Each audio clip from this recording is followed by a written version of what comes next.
Did Foxconn just fall out of the sky? We didn't know this. We didn't know that they were going to get water from the City of Racine. He's on the Water Commission. It's grandstanding, as far as I'm concerned. It's now all of a sudden it's like, ooh, I can make some hay with this. I can't stop it. There's no way I can stop it. But boy, I can stand up and say, it's one of those safe political hay. Political hay. The parade's going. I can jump out in front. Yeah. You know?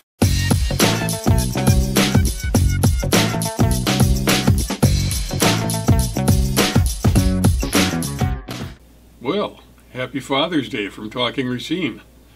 This is Mr. George Myers to my left, Mr. Jim Spodek, our producer, to my right, and I'm Dr. Ken Jorgen.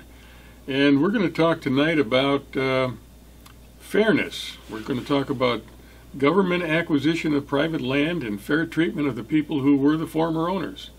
And there's, of course, that problem with Foxconn where they're instituting or initiating eminent domain against people under the heading of blighted property. And we had one of our own here in Racine, Mr. John Tate, an alderman, speaking out against the idea that this property is being basically seized from these citizens out there in Mount Pleasant. And he brought up the idea that this water agreement that Racine has with Mount Pleasant, which is it's tentative, they were voting on it. He brought up the idea that we should probably not agree with that until we get some assurances that the people being affected with the loss of property are being treated fairly. So does that kind of give us a summation of? And then you're going to run a tape there, and then we'll talk some more. Yeah, this is at the last Common Council meeting. I think it was June 4th. So this is for 2 water mains in Mount Pleasant for their TID 5 along International Drive and Braun Road, the construction thereof. Alder Tate. Concerns with entering into an agreement with Mount Pleasant at this point, particularly because last night Mount Pleasant Village Board voted to designate about 3,000 acres of land as blighted, which morally I find concerning because it's displacing residents who've lived there, and it is not really within, it's a stretch on the definition of what blight means. And to enter into an agreement with a municipality that chooses to stick their people in the streets as opposed to standing up for them, I think we have 2 options when we talk about government. One is to be a shield or a sword. And right now Mount Pleasant is serving as a sword for a corporation, and I believe as Racine we have an option to serve as a shield, protecting people and standing up for folks, and not continue to engage in these sorts of activities, which essentially makes us a party to displacing these folks. And we've had some significant instances in the city of Racine where we might find ourselves in a position of having to designate areas as blighted. But this is farmland we're talking about here. And this is homes that people have just built. And although we don't represent them as a city of Racine, this is an intermunicipal agreement. So what they do essentially falls back on us, and we have to be, in some ways, in agreement with what is done in the village of Mount Pleasant. And at this point, I cannot stand in good conscience to support any further agreements with Mount Pleasant without some support or clarity that people will be treated fairly in this process, that there will be inclusion standards included so that everybody who lives in this area is able to benefit from this economic development, and that we don't put corporations and profits before people. So I'm going to be speaking against this motion. I hope the rest of my colleagues would join me in taking a stand that we are standing for people, not just for the development of a corporation. Thank you. To me, that was a good stand. I mean, the idea was that he said stretching the meaning of blighting. I think it's a complete abomination. It's just it's a perversion of the word blighted. It had nothing to do, those houses and that farmland has nothing to do with blighted. They're not blighted at all.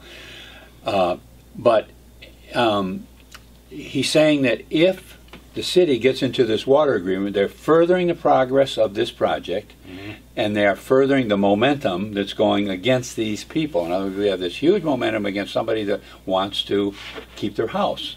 And we've talked about that before. You know, you've got the federal government, you've got the state government, you've got the local government, you've got businesses coming there, you got money here, money there, and there's this big push to get this project in there, and here's this one person standing there saying, but I don't want to sell my house. More than 20 people at this point. Okay. Yeah, there's more than just. But the point is, it's an individual against this massive movement, and it's really hard to stop that because it's so big. Right. And he's saying this water agreement is part of that mass. You're adding more to it now. We've got a water agreement. We've got all this thing going towards getting those people off that property. And he's saying, wait a second, does that make a difference? Are we taking consideration people's rights versus the profits of private companies? And that's a very important distinction to make. And when it comes to the eminent domain, that is a very important distinction, period, because eminent domain was only for public projects. Correct. It wasn't that you were going to do something so a private company could come in and make money. Now, there's nothing wrong with private companies coming in and making money, but you can't obliterate people's rights for that purpose. Well, his point is that he feels uncomfortable with basically making an endorsement of that project and how that project is being handled by entering into a water agreement with Mount Pleasant. Exactly. And it's a principled stand. I like it. I like the stand. Okay, you want to hear what I got to say? Go ahead. Well, I know what you're going to say, I think, because there was a committee meeting prior to this vote on by the city council where this very initiative was discussed, and it was passed unanimously as it was being referred to the city council with an endorsement, and he voted to refer it to the city council with an endorsement. So he either changed his position or... Mr. Producer, what is it you have? Yeah, well, let it rip. Yeah. Okay. Yeah, we've talked about that. Yeah. Good grandstanding, though. Principled grandstanding. Absolutely. Well, now, did you show the portion beyond that? I mean, we watched some of this beforehand. Now, did you show the additional parts? No, I haven't showed anything. This is it. This. But there was an agreement in committee that he was very explicitly voting against what you're saying. Yep. But at the committee, he was part of the unanimous approval to let's go ahead with it. But once to give him enough to say that there was, they did come out and blight the property. But the property was going to be blighted. It was all along was said it's going to be a blighted parcel of land. We're not going to give access to the parcels, even though they may be beautiful homes. You're not going to have access to them. So we're going to have to blight this property, and you're going to have to, vacate your homes. The council members knew this. Oh, we don't know anything. Like they just fell off the earth. Geez, what happened? Well, all this was done. Yeah. Now let's move on to the rest of this. By the way, tape that you've got here, because you did a great job with exposing. Is there any concern to us that how that went through and this resolution did it pass? It went through like 9-5. 9-5. So there were five aldermen that voted against the. And I think it was Jason Meekma, Perez, Molly Jones, Tate, obviously. Tate, and one more, and I can't think of it right now. My first suspicion would be either Carrie Glenn or Sandy Widener. No, Melissa Lemke voted against it. Good for her. But well, I mean, what do you do? Again, you didn't know this was happening. Heck, they could have watched Talking Racine. They would have known exactly what was going to happen from back in July and right on through. We spelled everything out. Well, I don't think they watch this program. Do you? Well, I like the position he took. I said the only thing that's a little bit sad is that he did vote for it in committee. So that's where it gets a little bit shady. But otherwise, I thought that was an excellent statement on what's wrong about this whole thing with eminent domain and blighted property. This whole momentum that's going, and you got, like you say, the Mahoney standing up, by themselves against this massive movement for Foxconn. Huge. Billions of dollars, and a lot of politicians, a stage full of politicians. And that's a scary thought, George. Yeah. Okay, we're going to move on watch here. the rest of this video.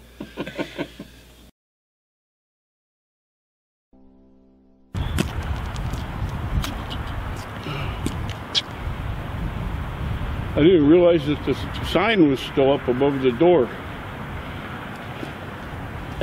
This is where the indoor motocross track was at.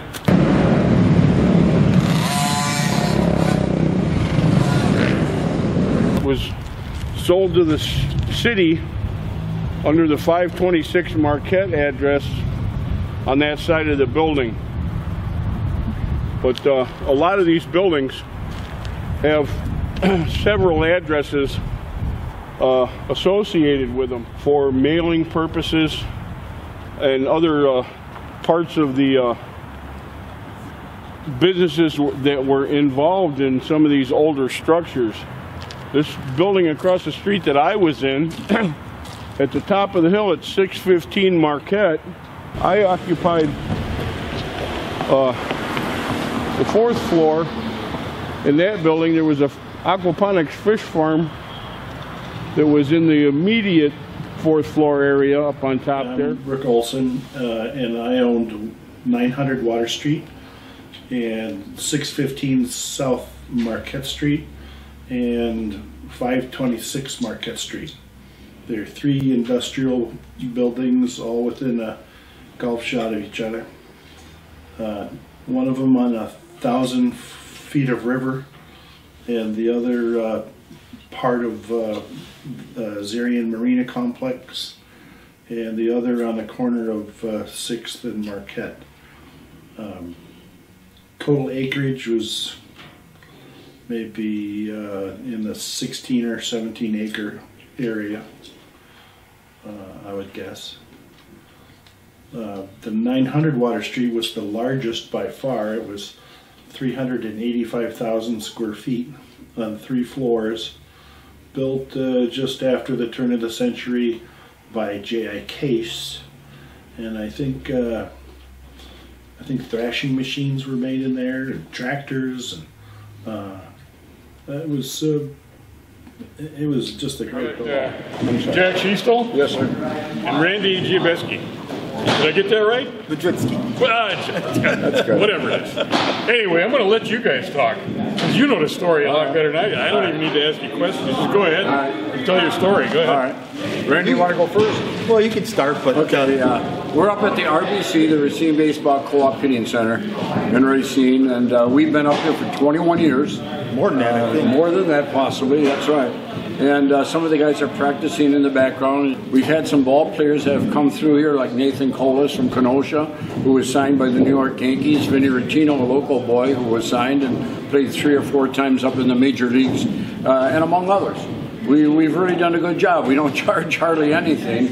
This is really a local thing, done basically from the dads that started this a long time ago, like Randy, for his sons that played ball. And this is something that just has continued and continued, and now he's got a grandson up here that comes up here and so on. But the city has been trying to, get rid of us for a number of months. I want to say I don't know how we could be doing a relocation assistance for that baseball team when the building doesn't even sound like it had inhabitability. With no water in there, I saw a porta potty sitting outside of it.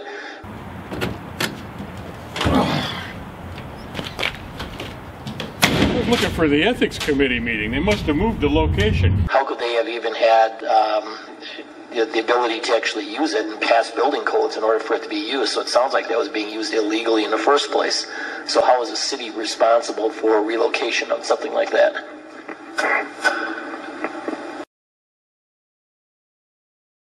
Hopefully we're going to be able to stay here, and the city and the council people are going to be nice enough to let us hang around here for a number of years to continue. My name is Jack Schiestel with the RBC, the Racine Baseball Co-op. I'm sure some of you have seen me before. I'm here maybe to help you as much as to help us. It looks like we're going to lose our shot at being where we are, but I always thought in the city, you people were the ones that made the decisions. And what I've found counting even today were other people making decisions for you. One of them is the city administrator, another one is the acting mayor. We had a meeting today and they told us that this building is coming down this year. It's going to be down in a year. We're gone. We're kicked out of here. I always thought this was your decision. Isn't it time that you people start running the city? This is how we got into the situation that we're in already, and we don't even have to talk about that. But I would be really insulted if I was in your place and people were making decisions. I got a question for you now. We were talking about eminent domain, right, and blighted. What's this got to do? How are we getting over to Machinery Row now? The first guy, Patrick Fagan, was had a machine shop or a woodworking shop in one of the buildings at Machinery Row. They basically, an entity came in, this private entity, but it was all funded by private sector or by public money. Our money. Taxpayer money. Okay. That's Rodney Blackwell you're talking about? Yeah, they should have been relocated. To this day, they're still fighting it. They're still being... They still haven't got relocation costs for that? No. We've talked about it. Isn't that where the city attorney came on and said, you don't need to sue us, just ask us? And Yeah, we'll yeah, right. It is when I see Tate come in there and say, "Oh, we got to treat people right," and it's right under your nose. Well, wait, give the guy credit. We know that from this point forward, he's going to be a big advocate for these people who got screwed by Machinery Row. Yeah, and right, you know what, Mr. Tate? You might want to investigate it too. You might want to, because I know you have emails about Machinery Row. You can grandstand all you want on Foxconn, which is a nationally recognized development. But here, where you have criminal activity and people that have been lost their businesses and suffering, there's no investigation, nothing. You don't understand it. You don't see that, but you see this. That's why I call him a grandstander. Mm. Well, maybe, just maybe, he'll go out there and talk about it, because it's still an issue, right? Absolutely. Yeah, they haven't been compensated for their losses in the relocation. No relocation losses. There were like how 10, and I do occasionally call them and just say, "Hey, how's things going?" And every one of them, every one of those businesses have been stonewalled or treated really unfairly. When you talk about unfair, these folks have been treated unfair down at Machinery Row. And let's re-emphasize that the state statutes mandate that the plan should have been in place to compensate these people for their losses and to pay for their relocation prior to the project even being initiated. So every one of those aldermen that voted to withhold the water agreement from Foxconn because people weren't treated fairly should take a real good look at it, because they are well aware of all of that. And when they go to the city attorney and the attorney says, "Oh, we're working on it," everything, no, they're not. No, they're not. If they're working on anything, they're working on how they're not going to pay them. Exactly. And all these have to file suits, and they have to file to get anything for it. And that Machinery Row has turned into a huge money pit. Well, you know, one thing I found interesting was Jack Schiestel there making a comment. And if you notice the date down there, it was September of 2017. And he had been informed at that point that they intended to tear down the buildings down at Machinery Row within the year. So September of last year, they were talking about tearing down those buildings within a year. Voila! All of a sudden, there's a collapse of a roof down there. Yeah, that's just recently. Exactly. Oh my God! This place is falling apart. We got to tear it down, and we got to borrow $6.5 million. Is it? Yep. Yeah. Borrow $6.5 million more to tear down these buildings that, until not too long ago, were historically significant and in beautiful shape, and would have been a perfect foundation for a great development here in town. Something stinks, and it's, you know, it smells fishy, and it's not the aquaponics project that's got that fishy aroma in the air. Yeah, and during that whole time with Jack, there was never any talk about, "Don't worry about it, Jack. You're going to get paid. We're going to move you. We're required by law to do that." It was all just, "You got to get out of here. The roof is no good." Right. We're going to evict you. By the way, that was on his building. The other, it was another building where it caved in. Yeah. But the point was that roof was turned out to be just fine. The water leak was way off someplace else. Yeah. But they were pushing him out of there because they didn't want to pay him any money. Didn't want to pay any money. They did it purposely to avoid paying him anything. You know, everything was shady. You had a straw man in the middle of it buying the property. I mean, if there's anything wrong here, I mean, this is as wrong as it can get. And, you know, and back to John Tate, you know, that was a real good statement of protecting individual rights. And that really needs to, more people from the council need to do that in more issues. And stand behind the statement. Yeah, is let's get it down to Machinery Row, let's get it down to these people who are abusing, you know, this whole concept of individual rights needs to be looked at again by the councilmen and what they're allowing bureaucrats to do within this city. Well, they don't.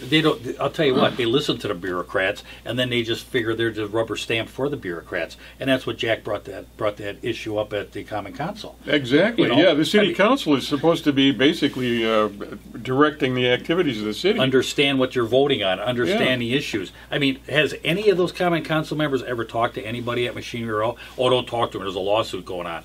Doesn't matter. You know what? I bet you talk to the Mahoneys. I bet you they're getting a lot of press. But you know why they're getting press? Because it's a big project. It's Foxconn, and you have outside interests now coming in, and that's why they're getting the press. Nobody was coming in for Machinery Row. That sat there, and everybody, you know, covered it, including the Journal Times, including Community Eye or until we started talking about it, there weren't many people that realized there were like a dozen bubusinesses going on down there. So I mean, when you talk about reporters, there's no reporting on this because it's a cover-up. Is exactly what it is, and your law enforcement is right along with it. and your district attorney. It's all there. So when John Tate stands up and says grandstand, it infuriates me, really, because he's just grandstanding on Foxconn. You've got just as much right under your nose. Now, and that Jack Cecil statement, I'm not sure how you're going to fit in with this conversation here, but that is a very important statement. He says that things are going on, and he's experiencing it, where the bureaucrats are coming in and telling him to do things that the council doesn't know anything about. Right. And he's saying, no, wait a minute, who's running the show is what he's essentially saying. And what he's observing is it's not the council running the show, and the council is supposed to be the ones running the show. It's the council, by the way, and we discussed this before, too. It's not the mayor running the show. The mayor does the council's bidding. All right? It's the council that is the ultimate say in what happens and what doesn't happen within the city. So, and certainly not the bureaucrats, certainly not the staff, and that's what Jack Cecil's. And I think that's a very important statement, particularly in the light of what we're looking at now with Foxconn and eminent domain and individual rights. And one of the other things that I forgot to mention was a lot of the same people that are working out in Mount Pleasant were the same ones that were in the beginning working on Machinery Row. So the relocation, one of the attorneys, I mean. Well, the Machinery Row, and then the arena or the event center project, and now Foxconn. I mean, a lot of the same people were involved in all of those previous projects, and now in Foxconn. You really got to look as far as the citizens have to look at their alderperson and say, are they really representing the best running interest? the show? Yeah, how are you representing us if you're not running the show? I mean, you can't let Machinery Row slide past and then worry about Foxconn. I mean, this is the thing. I mean, you're going to lose if maybe $20-25 million. But we decided, well, that's okay to lose that, but we're going to worry that, the money we're going to make on Foxconn, which is really just a business deal now, because Foxconn's momentum's rolling through. But I'm going to get out in front of that parade and wave my wand, and you've got plenty. I see a parade. I better get out there and lead it. Well, so much for that.